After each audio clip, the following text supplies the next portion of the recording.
Depuis les dernières années, on entend de plus en plus le terme créative stratégie. Ouais. Qu'est-ce que c'est exactement? Parce que chacun a sa propre définition. Ouais. Creative strategy, en gros, c'est un terme que j'ai repris des US.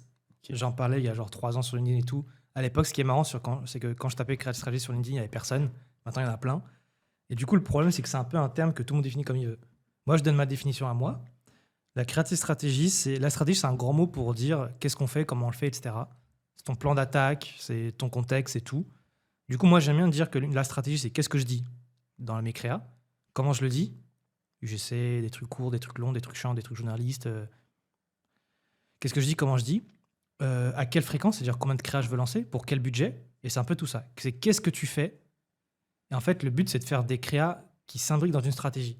La grosse diff entre un e-com moyen et un e-com qui va gérer de fou, c'est que l'e-com moyen, il va faire des créas, il va se dire, vas-y, les créas, c'est comme des petits soldats qui vont à la guerre un par un.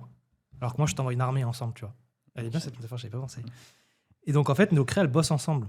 Mm. T'as un mec qui va tanker, et là, on passe sur du MMORPG.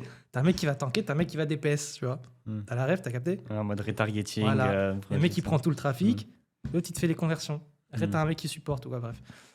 Et en fait, c'est ça. Les marques, elles comprennent pas que les créas, elles bossent ensemble, et pas une par une. En fait, une stratégie, c'est ça. C'est de définir un peu ton angle d'attaque et faire les choses avec une idée précise, une hypothèse précise, analyser les performances, valider tes hypothèses et améliorer ta stratégie. Vraiment améliorer ta réflexion.